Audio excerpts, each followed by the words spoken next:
Hello, everyone. Happy New Year. Welcome back. I'm happy to be here again. My name is Anaceli, and I'm here to work with you to help you prepare for your U.S. citizenship interview. I'm excited to be back. I have 3 more lessons to go to get to 100, and then we'll decide how this is going to go after that. But for now, we're getting towards the end of the 100 questions. So let's do it. Let's crush it. Let's get busy. Here we go. So, question for today, starting with 71. What territory did the United States buy from France in 1803? What territory did the United States buy from France in 1803? What territory did the United States buy from France in 1803? The answer is the United States bought Louisiana, the Louisiana Territory from France in 1803. It's also known as the Louisiana Purchase. The United States bought the Louisiana Territory from France in 1803, also known as the Louisiana Purchase. Okay, I've got a awesome map to show you of what it looked like. The white portion of the map of the United States was the section that belonged to France, and the United States bought that from France in 1803. It's called the Louisiana Purchase. Minnesota, Iowa, Missouri, Arkansas, Oklahoma, Louisiana, a little piece of Texas, Kansas, Colorado, piece of Colorado, Nebraska, Wyoming, most of Wyoming, South Dakota, a little more than half of North Dakota, and a little bit there of Montana. They were all parts of the French lands that were sold to the United States under the Louisiana Purchase in 1803. Okay, moving along. I have another visual here that I thought was cool. I wanted to share with you. This is a photo of a stamp of the purchase, and it says there in the middle 1803, and smack in the middle you can see the lands that were bought from the French under the Louisiana Purchase in 1803. Alrighty, moving along. 72. Name one war fought by the United States in the 1800s. Name one war fought by the United States in the 1800s. So right now we're talking about the 1800s. So there were 4 wars. There were the War of 1812, which is the United States colonists fought against Britain just to become more independent from Britain, wanted their rights, wanted to govern themselves, wanted to be able to vote and have the rights like most people do in their countries, and not be ruled without representation, all that stuff. The War of 1812, that was that. Then there was a war with the Mexican-American War. The United States fought Mexico, where they were able to get Texas and the states in the south going west towards California. And then they also made a treaty during that time, and it's called the Treaty of Guadalupe Hidalgo. When the war ended in February 1848, the United States and Mexico signed the Treaty of Guadalupe Hidalgo. This treaty gave Texas to the United States, and it extended the boundaries of the United States west to the Pacific coast. So the Mexicans who were living in the southern states, suddenly they found themselves in this situation, and they were, I guess, Americans, but yet they were Mexicans. That was a very tough situation, but that's what happened during the Mexican-American War, and when the Treaty of Hidalgo was signed, Guadalupe Hidalgo. Is it Guadalupe Hidalgo again? Yes, Guadalupe Hidalgo was signed. The Civil War was a war between the northern states and the southern states. And the Spanish-American War was a war fought over Cuba, and to help Cuba have rights, the Spanish fought with the United States, and it's called the Spanish-American War. So these are the 4 wars that were fought in the 1800s. So one more time, name one war, one you need to know, fought by the United States in the 1800s. They were 4. The War of 1812, the Mexican-American War, the Civil War, and the Spanish-American War. Alrighty, moving along. Um, I always got to get a little comfy. It gets a little tiring here. Name the United States War between the North and the South. Again, that's called the Civil War, and it was the war that was fought between the northern and southern states. Name the U.S. war between the North and the South. It was the Civil War. It was the war fought between the North and southern states. Moving along, 74. Name one problem that led to the Civil War. Name one problem that led to the Civil War. There were three, but you need to know one. They were slavery that the southern states wanted to have slaves to work in their farms, economic reasons. The slaves worked on farms and that they helped to contribute to the United States economy. So it was an economic reason. And the states in the South wanted to have rights, so did the North, and that created conflict. The North and the South couldn't agree. Most of the northern states didn't agree with slavery. The South wanted slaves. So it was slavery, economic reasons, and the rights of states. So that was what led to the Civil War, and you need to know one. Alrighty, 75, our famous 16th president, Abraham Lincoln. What was one important thing that Abraham Lincoln did? President 16, what was one important thing that Abraham Lincoln did? He freed the slaves under the treaty, or not the treaty, but the Emancipation Proclamation. He proclaimed the slaves were free, and he signed this law, the Emancipation Proclamation, to help free the slaves. He preserved the Union. He was able, with all the work that he did, he was able to keep the northern and southern states together, maintain the 50 states together, not 50, but the north and southern states at the time together, preserve, save the Union. He led the United States during the Civil War. He led the United States during the Civil War. He preserved the North and the South states, preserved the Union of the United States, and he helped to free the slaves under the Emancipation Proclamation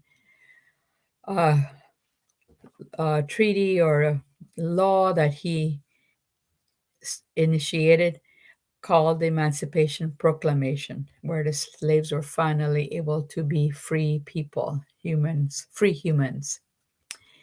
Alrighty, 76. What did the Emancipation Proclamation do? It freed the slaves. It freed the slaves in the Confederacy. That means the slaves that lived in the southern part of the United States.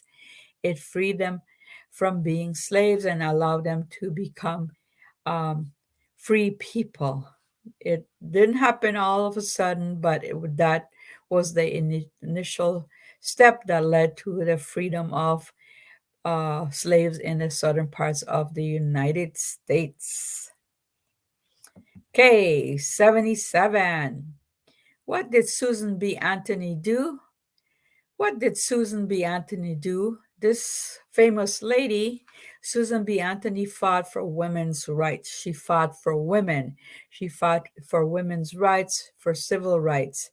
And because of her work, because of all the work she did with other women, we were able to change the Constitution, and the 19th Amendment was adopted in 1920.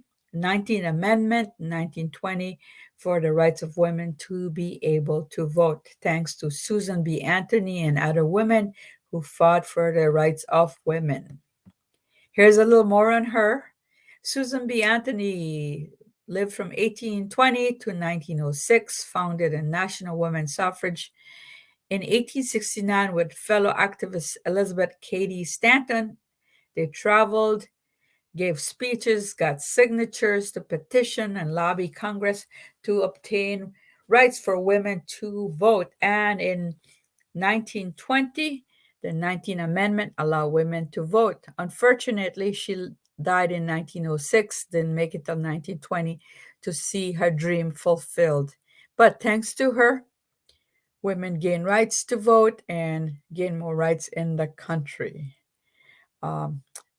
Very interesting part of our story where women had to fight so hard to become integrated into our society. But thanks to people like her, brave people like her, we have the rights.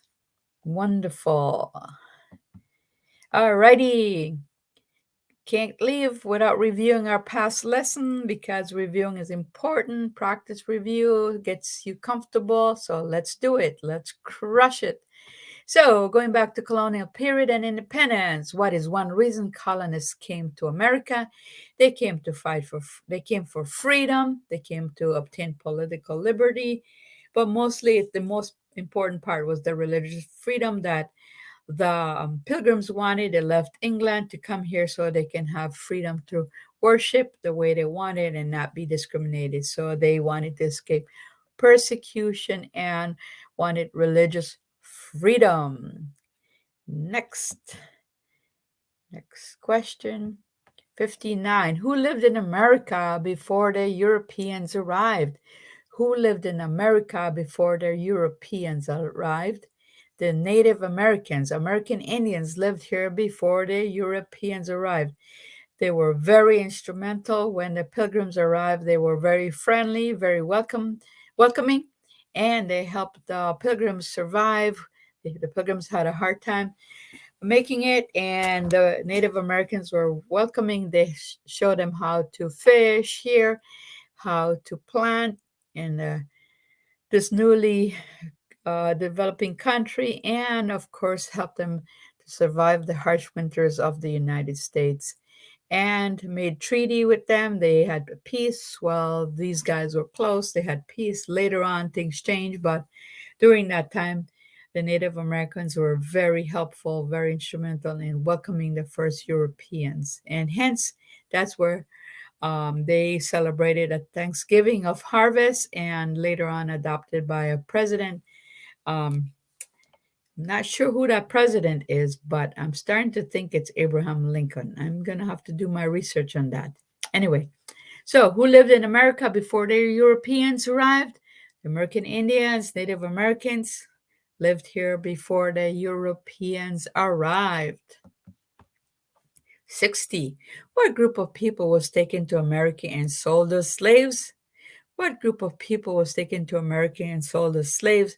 They were Africans or African people from Africa were taken to America and sold as slaves. Another sad story, history in the United States history where Africans were brought to the United States to work as slaves. And it took the Emancipation Proclamation, as we discussed earlier, to free the slaves and give them the freedom to become citizens and to be rightful citizens and to have freedom to live like other Americans did. Okay, next. Why did the colonists fight the British? Well, the colonists didn't have the rights. The British imposed taxes, but they weren't able to vote. They didn't have representation in the British Parliament. Uh, the British forced them to have soldiers in their houses to shelter them and to provide food for them.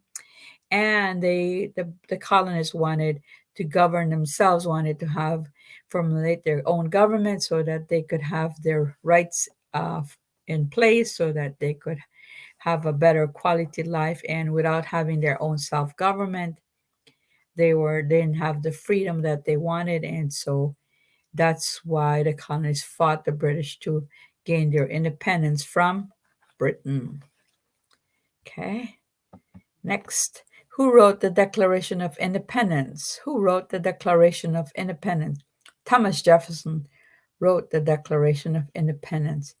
Who wrote the Declaration of Independence?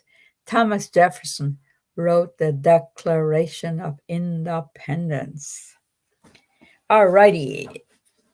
Okay, let me move my computer a little bit. I'm getting a little tired here. Okay, so again, who wrote the Declaration of Independence? It was Thomas Jefferson. He was the main author of the Declaration of Independence. 63. When was the Declaration of Independence adopted? When was the Declaration of Independence adopted? The Declaration of Independence was adopted July 4th, 1776. Hence, we celebrate the 4th of July, Independence Day. July 4th, we celebrate Independence Day because the Declaration of Independence was adopted July 4th of the year 1776. 64. There were 13 original colonies on the eastern part of the United States. They were New Hampshire, Massachusetts, Rhode Island, Connecticut, Delaware, New York, New Jersey, Pennsylvania, North Carolina, South Carolina, Georgia, and I forgot if I said Virginia and Virginia, 13 colonies. New Hampshire, Delaware, Massachusetts, Maryland, Rhode Island, Virginia, Connecticut, North Carolina, Georgia, New York, South Carolina, New Jersey, Pennsylvania. If you look at the map of the 13 colonies, if you look at them, try to find a strategy to remember the 13 original colonies. Or maybe you have your favorite colonies, favorite states, and that would make it easier. For example, I lived in New York, and I know New York is close to New Jersey, and I know Pennsylvania is very close, and so is Delaware. So that would be easy for me to remember. But maybe you would prefer New Hampshire, Massachusetts, Rhode Island, Connecticut.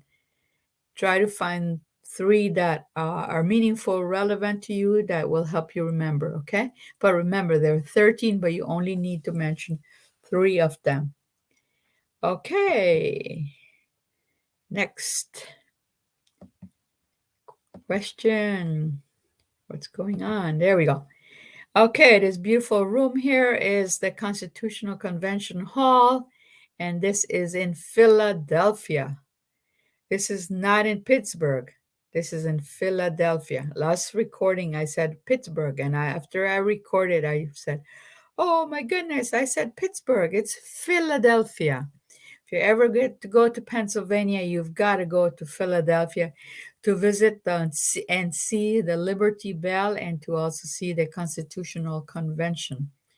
What happened at the Constitutional Convention? The Constitution was written in 1787. The Founding Fathers wrote the Constitution, and it was presented and signed in this room. The Constitution was written in 1787, and the Founding Fathers wrote the Constitution, and all that history of around the Constitution written and drafted happened around this time, and it happened at the Constitutional Convention. 66. When was the Constitution written? When was the Constitution written? The Constitution was written in 1787. When was the Constitution written? The Constitution was written in 1787. 67. The Federalist Papers supported the passage of the U.S. Constitution. These were the important documents that supported the passing of the U.S. Constitution.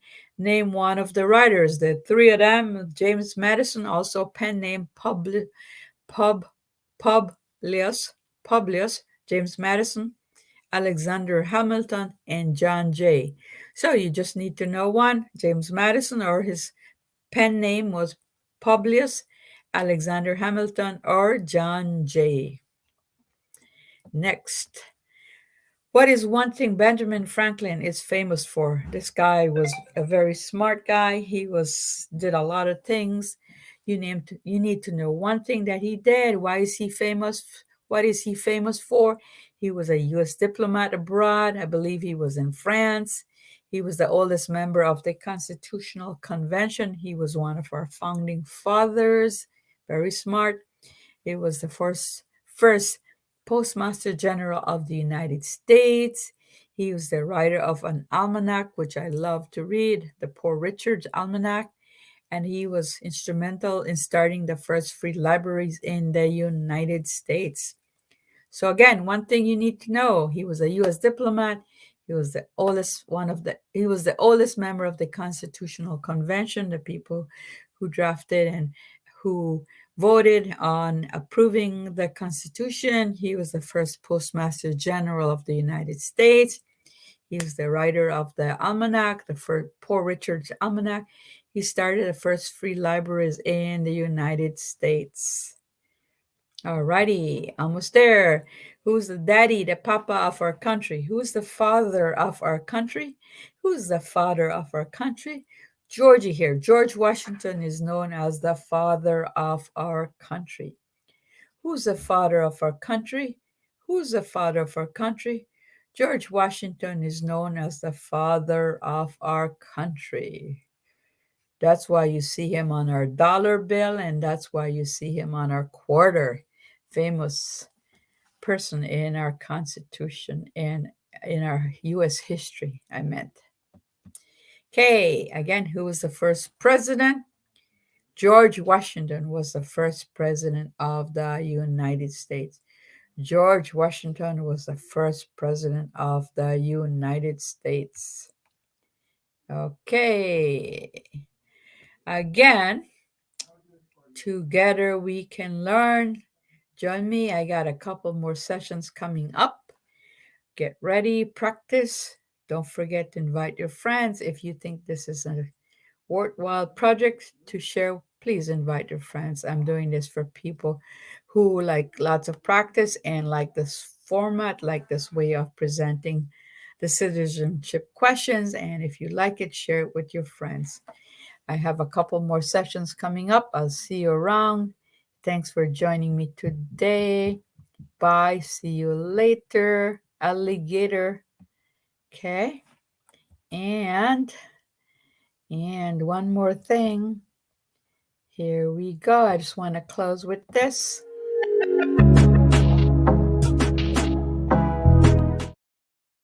You can do it. Bye-bye.